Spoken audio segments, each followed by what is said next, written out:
Welcome to lesson 2 of this course, Leadership Lessons from the Sunnah. In this lesson, we will take the story that Abu Hurairah radiallahu anhu narrates. He said, by Allah, he used to be so hungry sometimes that he would lie down on the ground on his stomach because of hunger.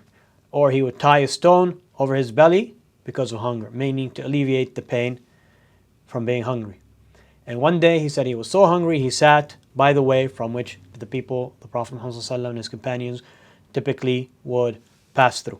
And then when Abu Bakr passed by, Abu Hurairah said, I asked him about a verse from the Book of Allah, but I only asked him so he could feed me, so he can invite me over for some food or give me some food to eat.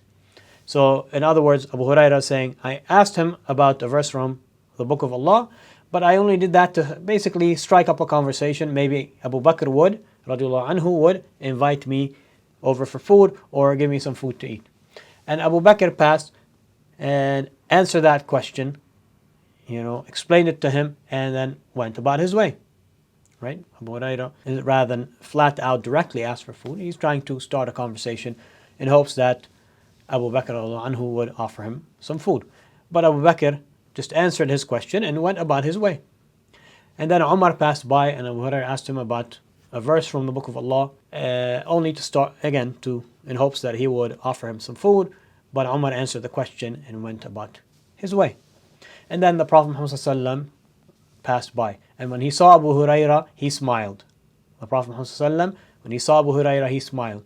And he said, Abu Hurairah, come with me. And he went home. The Prophet Muhammad entered his house, and then Abu Hurairah asked for permission. He was granted permission and entered the house of the Prophet Muhammad sallallahu alaihi wasallam. Some of the family members of the Prophet Muhammad sallallahu alaihi wasallam gave him a cup of milk and said this was sent to you as a gift. And the Prophet Muhammad sallallahu alaihi wasallam, when he was given something in charity, he would give it out. When he was given a sadaqah, he'd give it out to the needy people. He wouldn't consume any of it himself. And when he's given something that's a gift, a hadiyah, then he would take some of it, he would consume some of it and give some of it out in charity and share it with the needy people as well. So this cup of milk was given to the Prophet Muhammad ﷺ, was sent to him as a gift, as a hadiyah. So he told Abu Hurairah, he said, Abu Hurairah, go call Ahlul Suffah, the people of As-Suffah.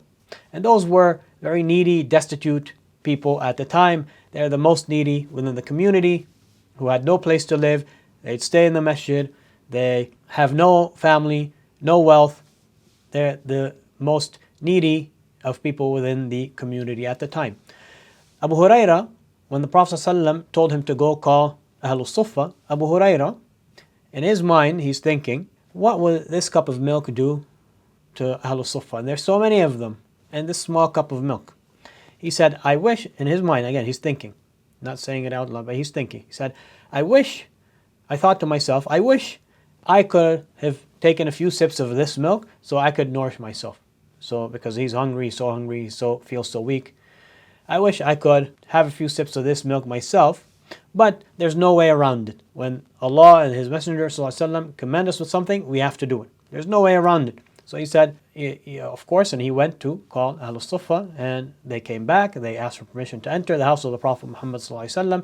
They were given permission. They entered and they sat in the house of the Prophet Muhammad ﷺ. And then the Prophet ﷺ gave the cup of milk to Abu Hurairah and said to him to give it to the people to drink. And Abu Hurairah gave it to the first person who drank his fill from the cup of milk and gave it back to Abu Hurairah. Abu Hurairah then gave it to the second person who drank his fill from the cup and gave it back to Abu Hurairah. Abu Hurairah radiallahu anhu gave the cup to the third person, and so on and so forth until all of them have had their fill from this cup of milk. Of course, this is a miracle that Allah gave the Prophet Muhammad ﷺ, in which a small cup of milk was enough to feed everyone.